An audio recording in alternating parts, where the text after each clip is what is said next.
Good morning, everyone. Welcome, welcome. Our reading this morning is from our book of the month, Creating a World That Works for All. Say that with me. Creating a world that works for all. Are you in? Yeah. I'm in too. Welcome home.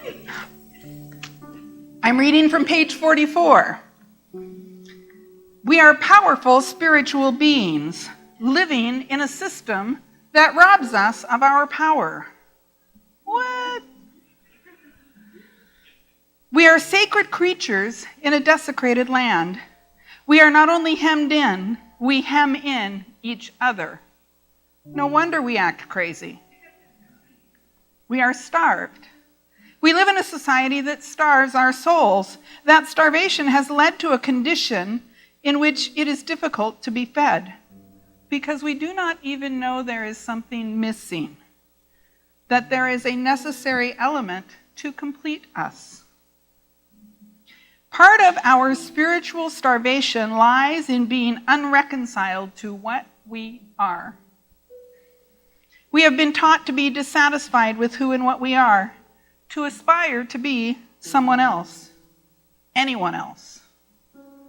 You may be dissatisfied with being a man, being a woman, being a person of color, being 6 feet tall, having freckles, being too old or too fat, having some condition that you cannot identify but just feels wrong. We are taught to aspire to be the most alluring fashion model, the hottest movie star, the richest man or woman, the happy people in commercials, anyone but ourselves. And when I am not satisfied with me, I feel angry at others.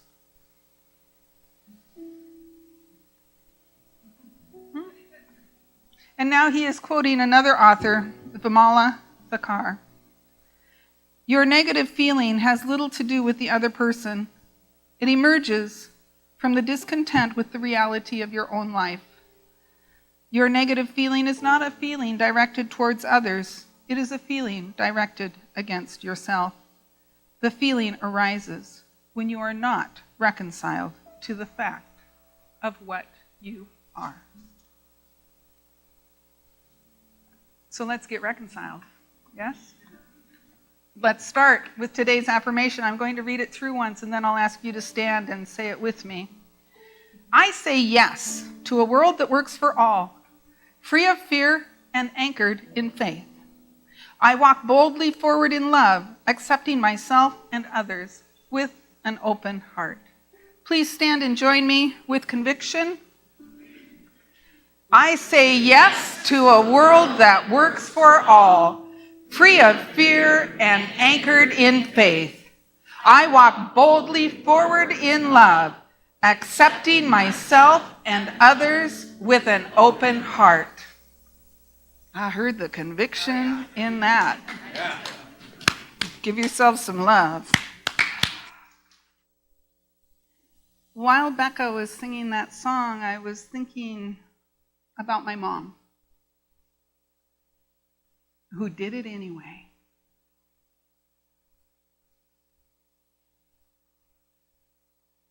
Who had 5 kids,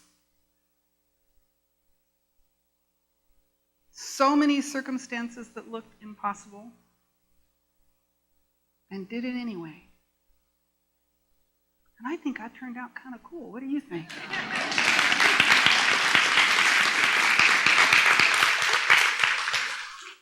And you know, my mom and I, we certainly have our moments. How about you?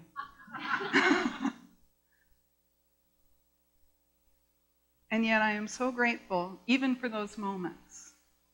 I'm grateful for the times of love and connection and ease and grace in our relationship, and I'm grateful for the times that have felt like this. Because what she has always been teaching me all of my life was how to live full out. How to live full out. And not allow circumstances or conditions to dictate my experience. Even when she was my seeming circumstance or condition.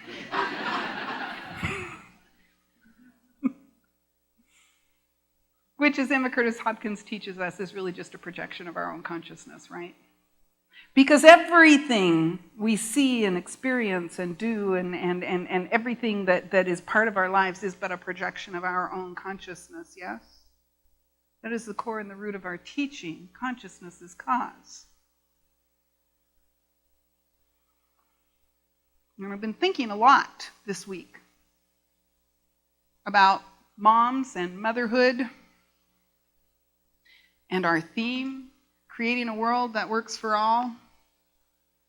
And I know some of us probably didn't get the moms that we might have picked, although I do believe on some spiritual level we did pick them, yes? And some of us got the mom that we totally would have picked.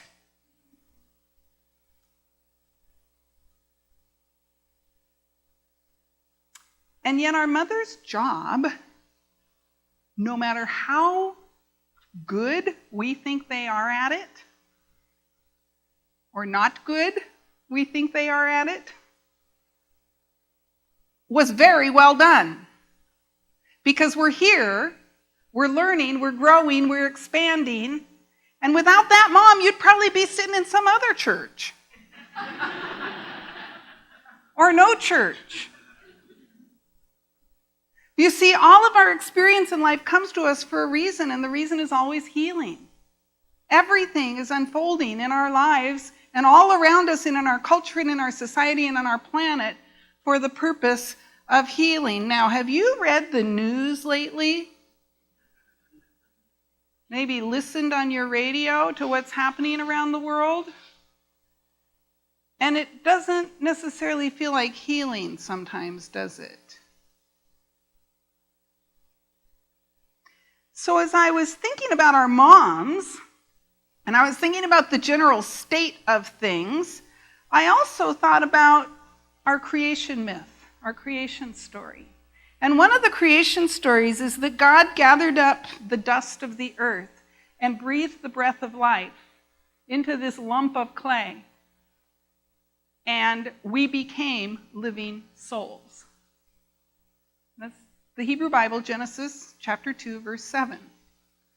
Pulled up the dust and the detritus of the earth, breathed the breath of life, and we became living souls. And so let us just for today go ahead and say we're talking about God the Father.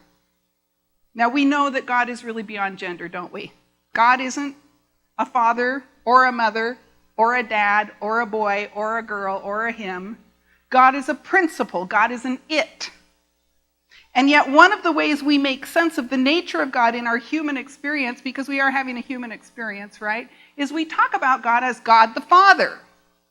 And so for today, let's think of God as God the Father, and let's think of earth as Mother Earth. The dust gathered up, and the Father breathed the breath of life into the Mother Earth, and we became living souls. You are of the earth. And not only do we know that like instinctively in our souls, science now tells us that, right? If you kind of break down all the chemicals and stuff that make up the human body, we're dirt. We are of the earth. We are of the earth. And yet we are at the same time divine, created in the image and likeness of the great everything. And so let's take a moment today to focus on the notion that, and it's kind of a trite notion, Mother Earth, isn't it? We've heard that a lot. But I want to shift that thinking a little bit into the notion that you are actually of the mother. In the same way that I have my mother's genetic inheritance, I have the earth's genetic inheritance. It is me. I am of it. It is in me. So what becomes my opportunity? From this consciousness. Because have you read the news lately? And when I'm talking about Earth, I'm not just talking about the planet.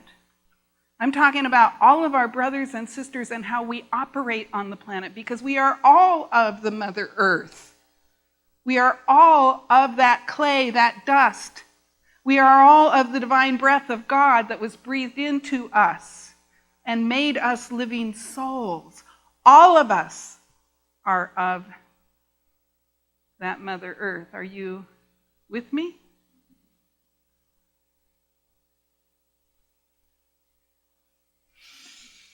So our vision, a world that works for all.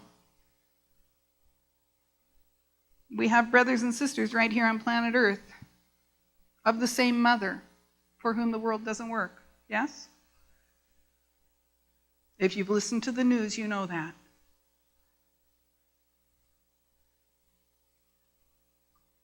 We talked last week about this vision of a world that works for all, and we said it's characterized by three things, and we didn't say this, I didn't say this. Sharif Abdullah, the author of the book, said this, but I think it's brilliant. He said, a world that works for all has three characteristics. Who remembers what the first one is? Enoughness. Thank you. That is, everybody has enough. Everybody has enough. Some might have more, some might have less, but everybody has enough. What was the second characteristic of a world that works for all? Exchangeability. We'd be okay with trading places with anybody else on the planet. It doesn't mean we'd prefer to change places with somebody else on the planet, but if we had to, we wouldn't feel punished or oppressed by changing places with anybody on the planet. We would be able to thrive even if we changed places with someone who maybe has less than we do. Exchangeability is the second characteristic. And the third one? Oh, 2 out of 3, you guys did great. Common benefit. The third characteristic of a world that works for all is common benefit. That is, when we,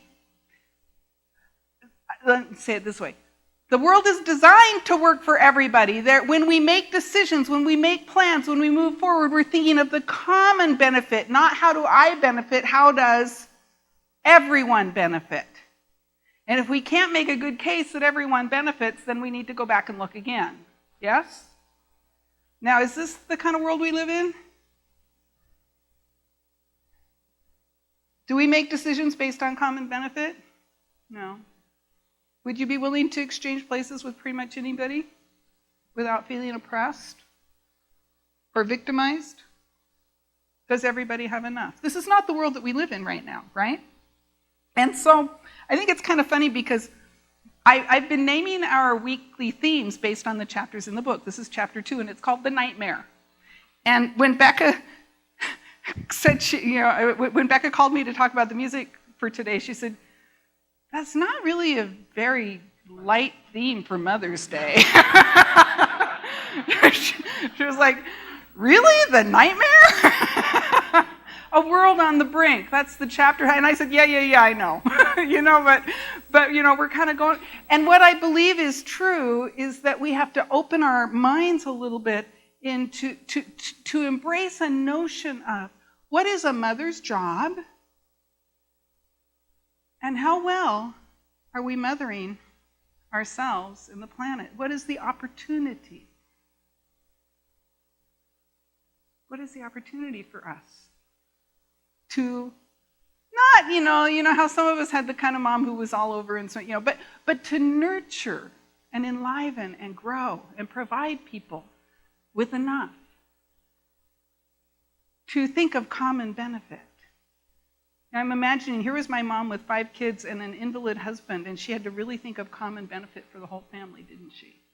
With very limited resources. How do we benefit the whole family? My mother had the family's common benefit in mind. Any one of us kids could have exchanged places. And we wouldn't have necessarily loved it, but we'd have been okay. And we always had enough in the face of what was, I think, stretching resources quite a bit sometimes. And so let's take a bit of a hard look at what's wrong, which we don't always like to do in New Thought, right? Because we want to focus on the positive. Because we know that consciousness is cause. And if we get mired down in what's wrong, then we create more of what's wrong, right? But there's a difference between taking a look at what's wrong and getting mired in what's wrong. One of my favorite teachers was Ernest Holmes, and he always said, we don't deny the condition, we deny that the condition has any power over us. Yes? So what is the condition of planet Earth right now? What's wrong? Poverty? Violence? In this country right now, a really crazy thing is happening with opioid abuse. And of course, we have a long history of drug use in our country that hasn't served people, don't we? And in the world. What else is wrong? Pollution? Racism? Trafficking? Hunger? Greed? Classism? All the isms? What else? War? Like, we can't even imagine, you guys. I was listening to a story on NPR the other day of someone who lives in a war zone. Unbelievable. For years, it's been like this in this person's life. Not just months or even a couple of years. I think it was 18 years, I think. Unbelievable what this person lives through and what has become their new normal. The world does not work for these people. What else is wrong?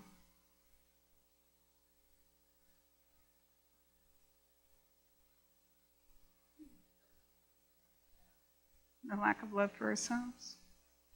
Anything else?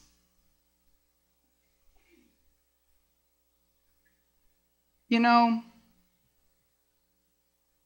sometimes I listen to NPR a lot, and sometimes I just shake my head. And I feel helpless. And I feel hopeless. Anybody else? You read this stuff? It's like there's nothing I can do. It's bigger than I am. Well, let me tell you, you are not helpless, and it is not hopeless. Because consciousness is cause. And the same consciousness that created the problems can create the solution to the problems and get us out of the problems. The problem is not the problem. See, we keep trying to put Band-Aids on the problems. And you know, I'm not saying let's not try and make people's lives better today by putting a Band-Aid on it, but that's not the solution. The problem is not the problem. The problem is the consciousness that created the problems. And when we heal the consciousness that created the problems, we can have a greater experience of life. If we nurture and love and anchor in what is the first commandment? The greatest commandment of all. Love God. The second one? Love your neighbor as yourself. If we would just do those two things,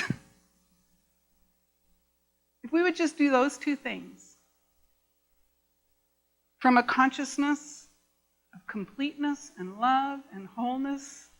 See, what did my mom do in the face of what looked like really tough circumstances? She loved God. She loved God. She still does. I don't want to talk about my mom in the past tense. She's right here and she's fine. But when I was growing up, she loved God. She loved her neighbor as herself. I'll tell you something my mom did when I was about 8 or 9.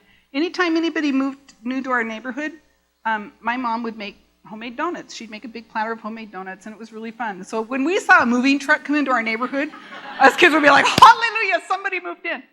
So we're getting donuts on Saturday. So this new family moved into our neighborhood, and I grew up in Des Moines, Washington, at this point in my life. And at that time, white, kind of lower middle class neighborhood. It's different now. But at that time, that was the case. And as it turned out, when these people got out of the car, what? They were black. Like nothing like that had ever happened in our neighborhood before. And can I tell you, the little neighbor ladies were hustling across to the back fence in their bathrobes and slippers, and they were over the fence. And I didn't quite understand conceptually what was going on. I just knew something was up, right? And I'm like, Mom, the donuts, right? I'm all about the donuts. And my mom, the following Saturday, she made donuts. And I remember as we left the house and my mother she didn't always drag all of us kids with her, but this time she did. She made all of us join her as we went up to the Thompsons' house in the next block to welcome them to the neighborhood with donuts. And as we were leaving our house, the neighbor lady said, "Noreen, you're not taking donuts to those new people, are ya?" And my mother said, "I've taken donuts to everybody who moved into this neighborhood, and I don't know why I wouldn't take donuts to the Thompsons." And that has so stuck with me. That has so stuck with me. Why wouldn't we? And I was like going, why would, because I didn't quite get it. I hadn't been conditioned into the thinking that these people were somehow different from me. And part of why I hadn't been conditioned was it just hadn't been part of my experience, right? And I learned something from my mother that day, didn't I? She nurtured the neighbors in spite of the consciousness that this was a problem. She was a good mom to her kids. I didn't want to go drive. I don't want to, really, Mom, I got to go stand on the porch behind you while you knock on their door and give them donuts. I don't want to go. That was where my little 9-year-old mind was. But she nurtured her children by teaching us something about the new neighbors. And she nurtured our new neighbors by being present and loving and kind to them.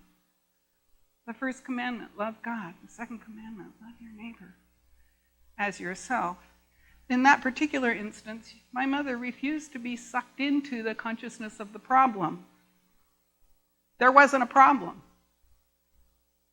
Let's just be about the donuts.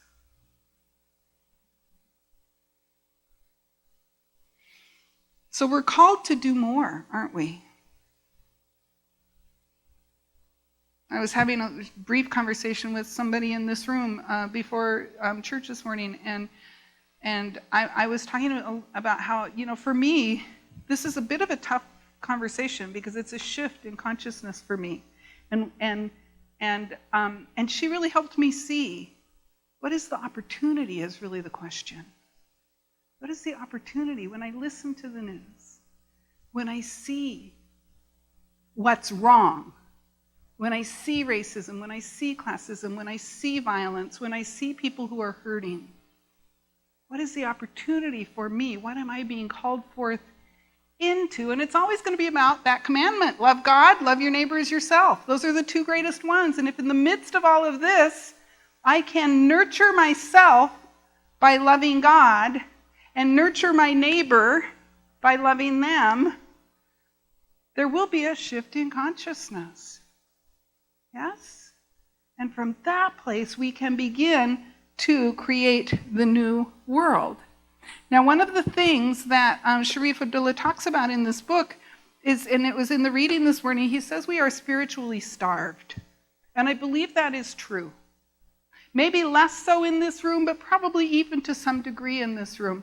He says we are spiritually starved, and that is what prevents us from stepping forth with confidence and love into, my words, living from the place of these two great commandments. And so, try this on for a moment and see if any of this works for you. He says the symptoms of spiritual starvation are anger and violence. Makes sense? When we're spiritually starved, we lash out. When we don't know who and whose we are, we become angry and we lash out. We allow ourselves to be at the effect of others. And I mean everything from cussing out the other guy in the car who cut you off to wars and violence and everything in between. If we engage in those behaviors, that is a symptom that we are spiritually starved. We don't know who we are. We don't know what we're about. Is anger and violence a part of your life? To some degree, probably, because it's part of our culture, isn't it? He says the second symptom of spiritual starvation is escapism.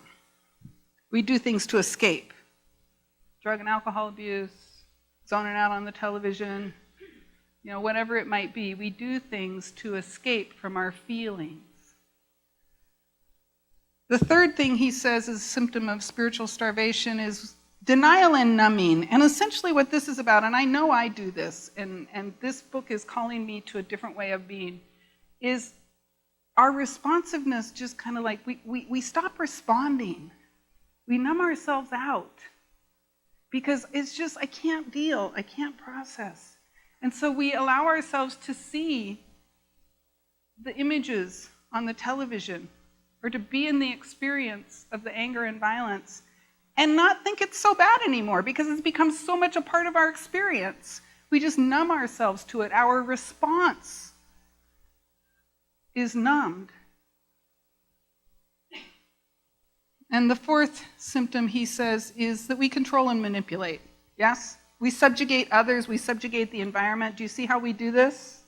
We feel out of control in the world. We know that our resources are not infinite, don't we? We know that.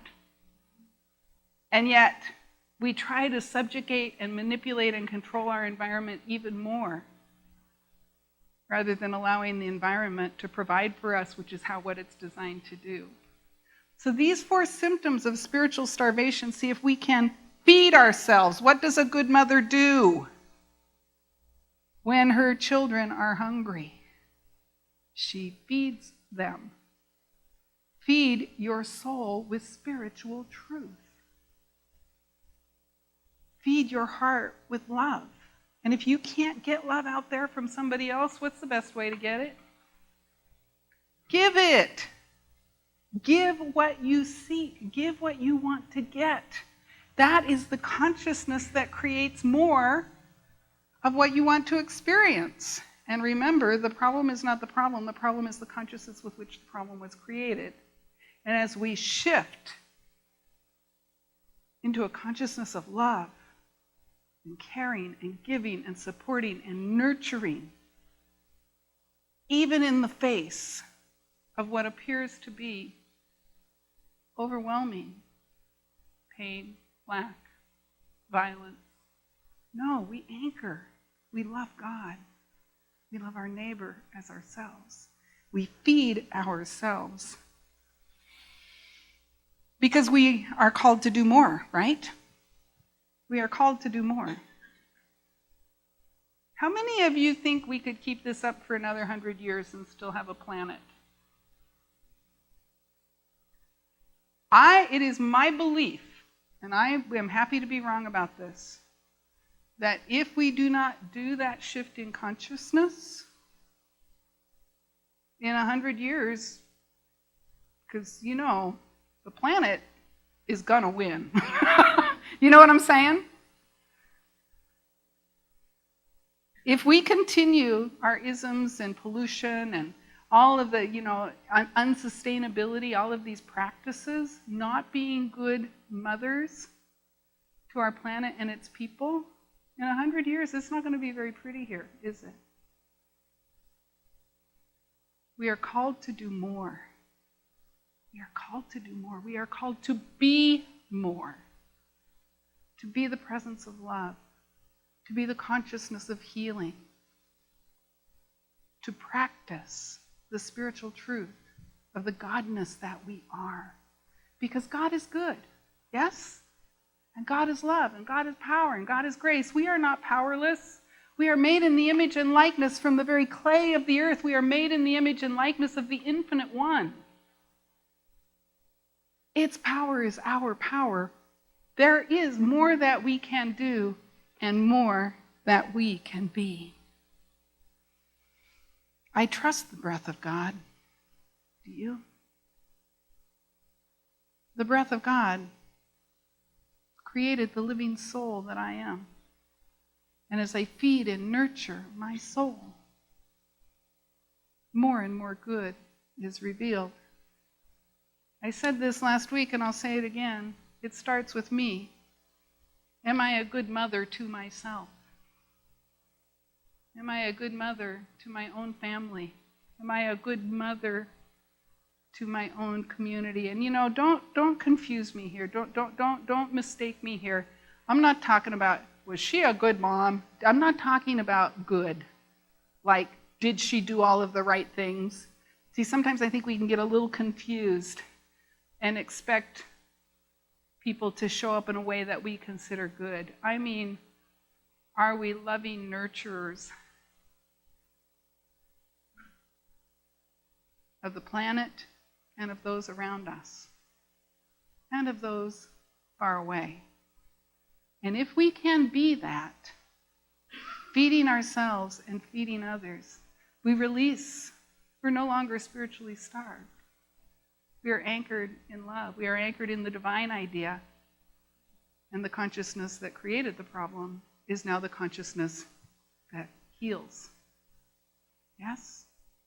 So let's turn within and seal this message.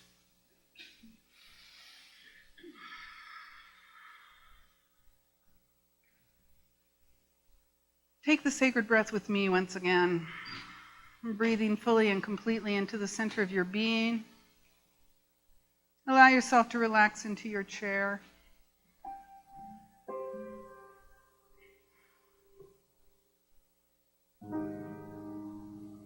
And I invite you now to breathe into your heart. To begin to feed your heart, to nurture your heart with the very breath you breathe.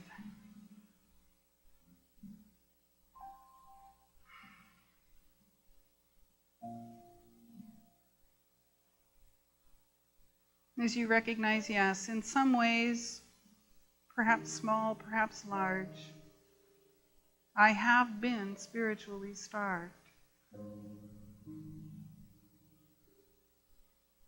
And just allow yourself to continue to breathe that nurturing breath of God.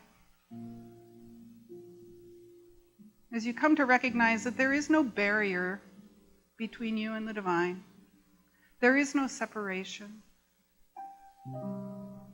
Every cell in your body is alive with that breath, with that divinity, with that essence. And as you breathe into that awareness, you nurture every cell in your body. You feed every organ, every muscle, every sinew. It is all one life, one power, one presence. And you begin to recognize that you feed yourself with the awareness of love, self-love. As your heart opens more and more fully to the spiritual truth of you, the oneness of all things, the oneness of the loving heart of God. And God's heart is your heart, and God's breath is God's breath. And it is right where you are. As you allow yourself to be lifted into the conscious awareness of the infinite good, begin to look out in the world around you, your neighbors,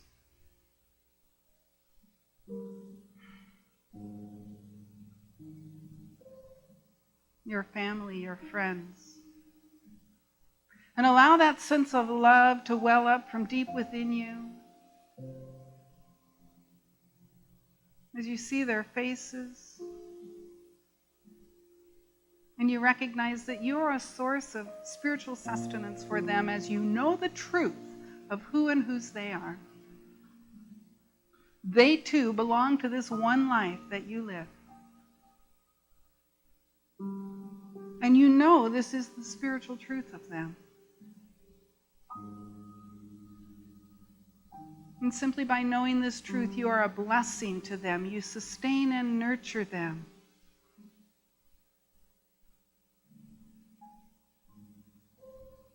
And you open your conscious awareness even further to those you do not know, those near and those far, those for whom the world works and those for whom it does not work so well.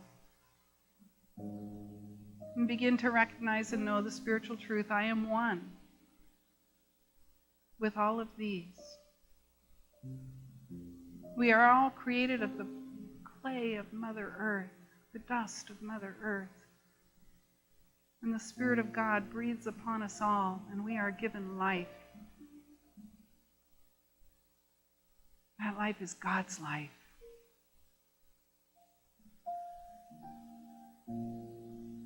And just allow yourself now to be called into the conscious awareness of what is yours to do this week that will make the world a better place.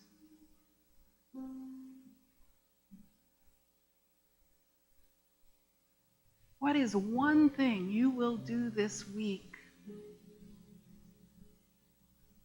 that will nurture others, that will nurture you, that will move us forward in this vision of a world that works for everyone?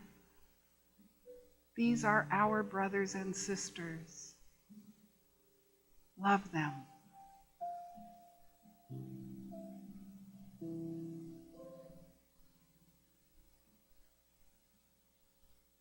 And so knowing that we are called to the divine right work that is ours to do this week, I give thanks for the opening that has taken place here today. I give thanks for the awakening. I give thanks for the anchoring in love. And I give thanks for the mighty deeds that we do this week. I give thanks for the expanded consciousness that we embody, knowing that we are healed, knowing that God is good and all is well. And so I close this message with a grateful heart, giving thanks and calling it good. And so it is. Amen.